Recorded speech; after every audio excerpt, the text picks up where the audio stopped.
саламатсызбы Алмаз агай. Сиздин программабызга кош келдиңиз. Атайын убактыңызды бөлгөнүңүз үчүн сизге ыраазычылык билдирели. Эми алгачкы эле суроомду мындай бергим келип атат. Сиз өзүңүз баягы билим берүү тармагында көп жылдардан бери келе жатасыз. Билим берүүнүн жүгүн көтөрүп дегендей. Бирок ошол эле учурда мен сизди мындай өзүнүзү баягы күн сайын өстүргөн, изденген адам болуш керек деп ойлойм да. Чындап эле ошондойбу? Албетте, эми баягы билим тармагында башынан ошол тармакта иштеп калдым. Бирок эми мындай да заман өзгөрүп атпайбы? Заман ушунчалык бат өзгөрүп атат. Анан мен баягы окумуштуу катары, философ катары, анан негизи эле мындай тажрыйбалуу адам катары мындай сезип аткан сыйм да өзүм артта калбаш керек. Жаңы технологиялардан, жаңы мындай бир тенденциялар болуп атат, тренд деп атат, ошолордон артка калбаш керек да. Мындай өзүм жакшы сезем, баягы коомдун мындай күрөө тамырын кармап турам деген саясаттануучу, окумуштуу адам жаңы жаңылыктардан, жаңы мындай жышаандардан артта калбаш керек. Себеби ушунчалык бат өзгөрүп атат коом. Азыр бир калып калсаң болду, кууп жете албай каласың. Ошон үчүн баягы өзүбүздү өзүбүз камчылап турушубуз керек да, менин оюмча. Анан артта калбашыбыз керек деп атасыз. Негизи эле баягы азыркы учурда баягы тренингдер, баягы ар кандай курстарга барып жаштар деле, улгайган адамдар деле мынтип баягы өзүн изденип атпайбы? Анан ушул нерсени сиз кандай көрүнүш катары каалайсыз? Бул дагы бир мындай замандын жакшы көрүнүшүбү? Албетте, азыр бул өтө маанилүү, себеби азыр негизи эле дүйнө жүзүндөгү мына айтып атышпайбы, азыр билим тармагы мындай кызык, өтө мындай кызык дагы, экинчи чети опурталдуу дагы мындай бир өзгөрүүгө дуушар болуп аткандай сезилип атат да мага. Азыр мындай базалык бир жакшы билимди алыш керек менин оюмча. Магистратура болобу, бакалавр болобу, мындай терең изилдеп бир адистикке. Бирок ал адистиктин өзү мындай жаңыланууга дуушар болуп атат да. Себеби ал илим күнүгө өзгөрүп атат. Ошол илим менен тегерегиндеги объектилер өзгөрүп атат. Ошон үчүн аны кайра дагы бир жолу жогорку билим алуунун кажети жок болуп калып атат. Ошон үчүн азыр дүйнөлүк тенденция ошондой, тренд ошондой. Негизги бир билимди алып туруп, анан калганын улам толуктап туруш керек да. Мунун эки себеби бар. Биринчиден жаңы билим пайда болуп атат. Экинчиден адам өзү унута баштайт да. Унутат, 5 жыл мурункуну унутат, өзүңдүн 5 жыл мурун алган билимиң эскирет. Ошон үчүн коом чөйрө күтпөйт да аны. Ошон үчүн улам бир жаңы тренингке барып, жаңы семинарларга барып турганы, менин оюмча, баягы эле бул физикалык өзүңдү өзүң жакшы сезгиң келсең, эртең менен чуркап, штангаларды көтөрүп тургандай эле да, мээни дагы мындай жаңылап туруш керек да. Жанагы тренингтердин максаты ошол, менин оюмча. Негизи сиз баягы азыркы учурда баягы президентке караштуу башкаруу академиясынын ректору болуп турасыз. Буга чейин Нарын университетинин дагы, Нарын мамлекеттик университетинин ректору болгонсуз, Кыргыз-Түрк Манас университетинин ректорунун кеңешчиси болгонсуз. Деги эле кызматтык жолуңузду карап көрсөк, мындай абдан кызыктуу экен да. Анан ошол эле учурда мындай дагы бир нерсе мага кызык болду. Бул ошол Нарын областынын да жетектеген бир кызмат сизге сунушталыптыр. Ошо эмне себептен ушул кызматка макул болдуңуз эле? Анткени сиз өзүңүз билим берүү тармагында көп жылдардан бери иштеп келе жатпайсызбы? Жок, эми ал мени мисалы мен биринчи Аскар Акаевичтин аппаратына келгенде мен бөлүм сектор башчы болуп келдим 90 жылдын декабрь айында. Жаңы эле президент шайланып 2 жыл иштедим. Ошондо эле мен мамлекеттик кызматкер катары азыр ойлосом кандайдыр бир карьерам башталган экен. 2 жыл президенттик аппаратта иштегенден кийин анан 33 жашымда мени Нарынга губернатордун орун басары кылып жиберишти.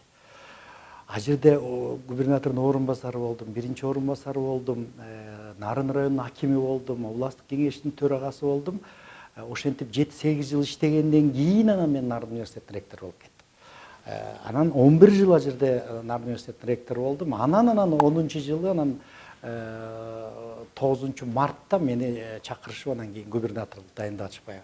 Ошон үчүн ал жерден эми мага деле баягы күтүүсүз болду бул сунуш. Себеби мен өзүңүз айткандай мен мамлекеттик кызматтан кеткениме 10 жылдан ашып калган. Азыр ойлосом ошол кезде баягы чын эле даяр кадр жок экен ошол бийликтин. Анан менин дагы баягы басып өткөн жолумду эске алышканбы? Мен ал кезде мисалы Нарын шаардык кеңешинин депутаты болчумун. 3 жолку депутаты болдум. Облустук кеңештин 3 жолку депутаты болдум. Анан бирок мамлекеттик кызматтан кеткениме 10 чакты жыл болуп калса дагы, бирок мурунку басып өткөн жолумду эске алышып, анан кийин мындай бир ошол элдин, ошол жердин мындай аброю бар, авторитети бар дегендей ойго келишкенби деп ойлойм өзүм. Эми мен ал жерде мен үлгүрбөй деле калдым бирдеме кылганга. 27 эле күн губернатор болдум. 9 мартта назначение алдым, 7 мартта кайра кеттим. Ошон үчүн мага дагы эле көп мындай түшүнүксүз эле да. Эмнеге алып барышканын себеби мен Бакиевтер менен мындай жөнөкөй сөз менен айтканда эч жакындыгым да жок болчу, таанышуу да эмесмин. Анан мени кайдан таап чыгышты.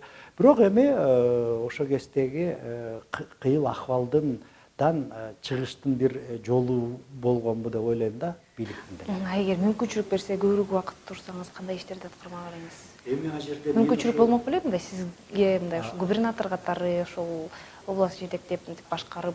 Эми мен ойлойт элем, мен мисалы ошол бийлик кала берсе, анда мен өзүмдүн характеримди билем да. Мен мындай ишенимдүү эле айта алам, мындай иштеше албайт элем. Себеби мен ошондо эле биринчи эле митинг күнү айткам. Мисалы ошолдо жетим тоо жөнүндө сөз болуп аткан, Аксай арпа жөнүндө сөз болуп аткан, Кытайга өтөт экен деп. Мен ошондо биринчи эле күнү митингке чыкканда, эл Нарын шаарында стадиондо чоң митинг болгондо ошондо эле биринчи эле күнү айткам. Эгер Аксай арпа, мен да мына ат башлыкмын өзүм. Аксай арпада мен бала кезим өткөн. Жетим тоо мына мен Нарын районунун акими болуп кеткем деп ал жерди билем.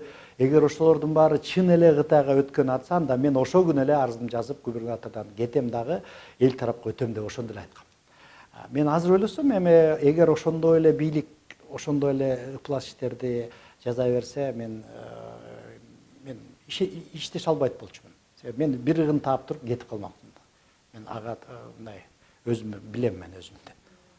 Демек, мындай кызмат үчүн баягы өзүңүздүн кызыкчылыгыңызды өйдө койбойт экенсиз, кандай? Эми мен ал жаштан эле өтүп кеттик биринчиден. Экинчиден эми биздин баягы үй бүлөлүк тарбия, билим алган башка болуп калды. Анан мен мисалы кызматтын кулу болуп, же болбосо башка бир нерсе, финанс, акчанын кулу деле болгон эмесмин. Мен билем бул үйдө башка баалуулуктар бар.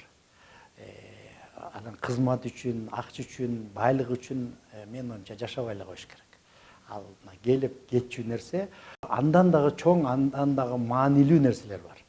Үй бүлө деген бар, достор деген бар, хобби деген бар, илим деген бар, башка ушундай баягы андан дагы чоң нерселер бар. Албетте эми акча, карьера ал убагында болот экен, кетет экен, бирок ошондон келгенде эле ушунчалык ой мен кыйраттым деп жыргабай, а кетип атканда мына куурап калдым деп мөңкүрөбөш керек да. Менин принципим ошол.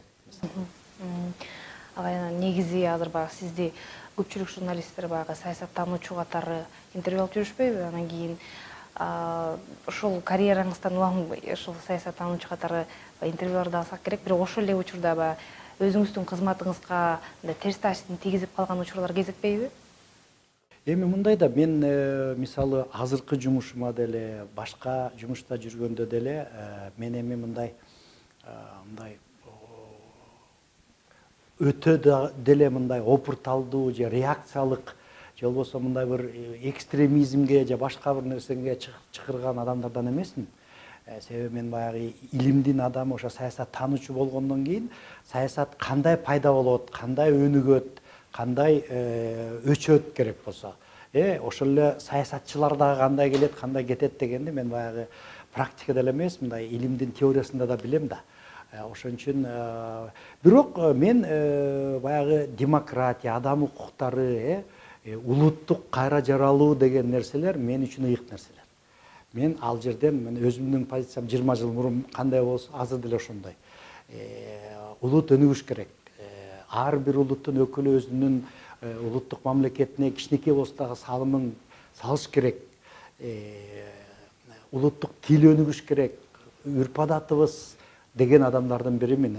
Ошон үчүн эми мен ойлойм, ал эгер ошондой нерселер менин карьерама мындай кедергисин тийгизсе, мен ошол улуттук дөөлөттөрдү тандап алат элем, ачыгын айтканда. Себеби ал жерден жумуштан кетип калсаң болот, бирок өзүңдүн улутуңду, мамлекетиңди кантип сатасың, туурабы? Колдон келсе ошо мындай улуураак, даражалуураак, анан бийигирээк баалуулуктарга ыктап туруш керек да адамды, менин оюмча.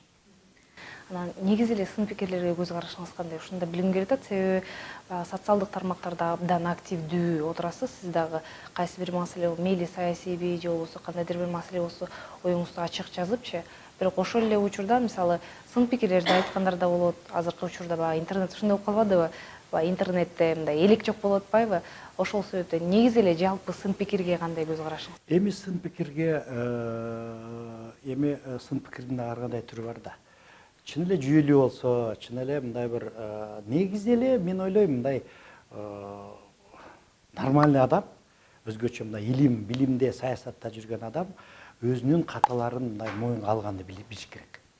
Моюнда алгандан себеби биз түшүнүшүбүз керек да, идеальный адам эмеспиз. Бирөөбүз дагы идеальный эмеспиз. Жаңылбаган адам болбойт, саясатчы да болбойт. Бирок ошол катасына, жаңылган ишине кандай мамиле кыласың?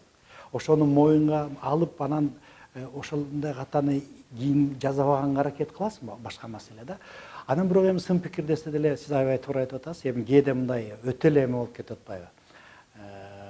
Баягы сөгүнүп, сагынып дегендей ушул сыяктуу нерселер болуп кетет. Эми бирок эми Facebook'та жүргөн, социалдык тармактарда жүргөн адам же аяка баш бакпаш керек, же болбосо баш баккандан кийин ошондорго чыдаш керек.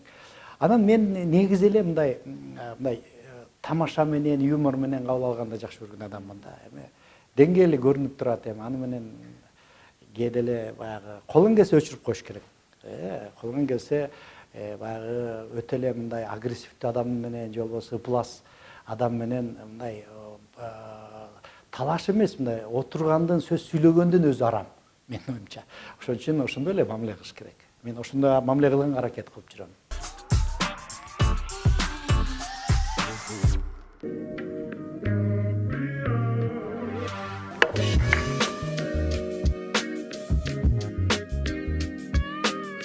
Жаш кезде, студент кезде сиз айткан 3 спорттун түрү менен тең алектендим.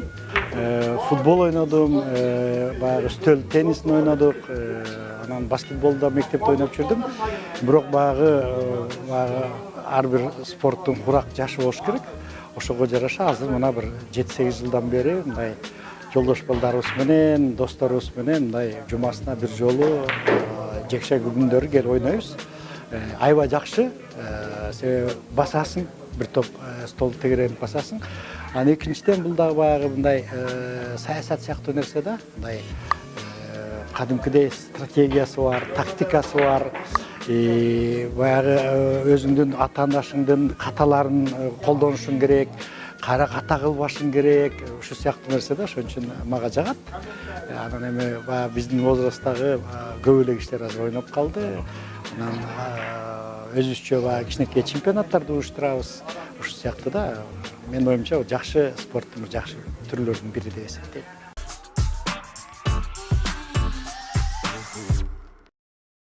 Биздин программабыз эркин маектешүү болуп атпайбы? Ошол себептен сиздин ата энеңиз боюнча дагы сурагым келип атат. Ошол ата энеңиз сизди ошол баягы билимде, ошол азыркы сиздин жолуңузда ушул жолду көрдү беле? Сиз баягы кесип тандоо учуруна келгенде, анан кийин негизи эле ата энеңизди эстегенде эмнелер эсиңизге келет? Эми ата энебиз экөө тең көз өтүп кетти. Быйыл мына менин раматтылык атам 100гө чыкмак. 19-жылкы болчу. Өзү мындай партиялык советтик кызматкер, райкомдун 1-секретары, 2-секретары болуп жүргөн адам болчу. Мектептин директору болду. Азыр ат башыдагы райондук борбордогу жалгыз орус мектеп, ошол менин раматылык атамдын атында, ошол жерде 20 жылга жакын ал киши директор болуп иштеп кеткен экен, өзү тарыхчы болчу. Анан эми мен ойлойт элем, менин баягы билим тандоодо, адистик тандоодо мен раматылык атамдын түздөн түз таасири болду. Себеби мага чейинки 4 агам тең алар инженер болчу. Биз 6 эркек, жалгыз кызыбыз бар, менден кийин Чолпон деген карындашым бар. Анан раматылык атам дагы мага сабак берчү, тарыхтан, коом таануудан. Анан өзүм математика, ушундай баягы так илимдерге көп жакшы эмес болчумун. Раматылык апам болсо өмүр бою ошо 40 жылдан ашык ошо башталгыч класстардын мугалими болуп, ошол мен көрүп калдым да мугалимдин түйшүгүн, баягы үйдө деле ошол балдарды, мектептеги балдардын тагдырын ойлоп, мектепте деле ойлоп, күнүгө баягы 60-70 дептерди көтөрүп келет мектептен. Анан биз уже чоңоюп калганда ошо биринчи класстын, экинчи класстын балдардын дептердерин текшергенге катышып калдык дегендей. Анан кийин мен ошол ата-энеме мен ушунчалык ыраазымын, себеби баягы билим гана тандоодо эмес, мындай бир кандайдыр бир терең бир баалуулуктарды бизге берген экен. Кудайга шүгүр, биздин үй бүлөдөн мындай бир дагы бир тууганыбыз мындай бир уят кылып, же болбосо мындай бир жаман ыплак иштерге барып эме болгон жок. Мындан арын деле барбай эле койсун деген үмүтүбүз бар.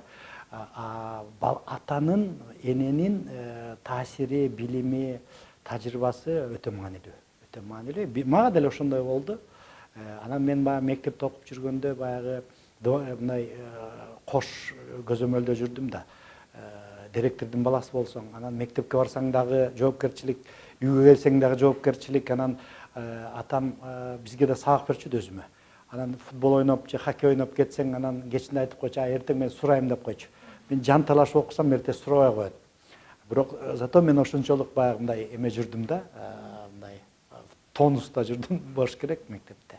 Сиз өзүңүз философия илимдеринин кандидатысыз. Эмне себептен ушул философия, ошол тармактан кандидаттыгыңызды жактадыңыз? Себеби мен баягы 10-ду бүтүп келгенде ошол Алматыга, Казак мамлекеттик университетине, философия факультетине 3 орун беришиптир. Мен улуттук университет аркылуу тапшырдым эле. Анан себеби жанагы эле атамдын таасири. Мен ойлойм, кийин ойлосом, эми ага кезде философия деген эмне экенин деле мындай көңүл бурбайсың да, бирок коом таануу, коомдогу мыйзам ченемдүү нерселер, саясат деген нерселер эми ага кезде совет доору, бирок ошол кезде эле кызыккан болушум керек. Анан атамдын баягы коом таануудан, тарыхтан сабак бергени акыркы ролду ойноп кетти окшойт. Анын үстүнө жакшы мектепти жакшы бүтүп, анан ошол 3 орунга өтүп кеттим. Алматыга барып 5 жыл окуганда эми ал жерден аябай терең окудук. Себеби биздин факультетте 2 адистик бар болчу. Философиянын саясат экономикасы, саясий экономика, политэкономия, Маркстын капиталын, Лениндин эмгектерин аябай терең окудук. Ал кезде биздин факультет дагы ошол Казгудагы эң бир күчтүү факультеттердин бири болчу. Анан кийин бирок бара-бара баягы саясий коом таануу, саясат таанууга көбүрөөк актап кеттим да. Анан эми докторскийди деле жактап деле койсом болмок, бирок мен 26 жашымда кандидаттыгымды жактадым. Ошол кезде 85-жылы Кыргызстан боюнча эң жаш илимдин кандидаттарынын бири болчумун. Бирок кийин эле баягы саясатка өтүп, анан баягы мамлекеттик кызматка өткөндөн кийин ортодо бир 10 чакты жыл алыстап калдым да. Анан кийин эми ректор болуп турганда деле чампалап деле жактап койсом болмок, бирок эми андай нерсе мага жакпайт. Эми программабыздын соңку суроосу болсун. Сиз учурда баягы президентке караштуу башкаруу академиясынын ректору болуп иштеп жатасыз. Анан эми бул кызматта сиз баягы жаңы эле келген киши эмессиз, буга чейин билесиз, буга чейин дагы ректор болуп кызмат өтөп кеткенсиз. Анан өзгөрүптүрбү сиз ошол баягы мурдакы кезде ректор болгондон кийин азыркы учурдагы? Ооба, өтө чоң өзгөрүү болуптур. Себеби мен 6 жыл мурун кеткем. Азыр бул мындай аябай чоң өзгөрүүлөр. Себеби биринчиден бакалавр жоголуптур. Мен мурун иштеп атканда жөн эле башкаруу академиясы эле, азыр мамлекеттик башкаруу академиясы. Негизи магистрлик эле программалар калган экен. Анан эң негизгиси азыркы негизги иштин көлөмү азыркы иштеп аткан мамлекеттик жана муниципалдык кызматкарлардын дараметин жогорулатуу ошого көңүл буруу болуп калыптыр. Бирок коллектив баягы өзөгү калган экен, баягы эле күчтүү профессорлор бар, илимдин доктор кандидаттары бар, баягы эле баягы көздөрү күйүп турган студенттер бар экен, анан жерлерден келген магистранттар бар экен, эми бир топ жакшы пландарыбыз бар. Чоң рахмат, ишиңиздерге ийгилик анда. Оңой эмес. Рахмат, өзүңөргө дагы жакшылык болсун. Жок,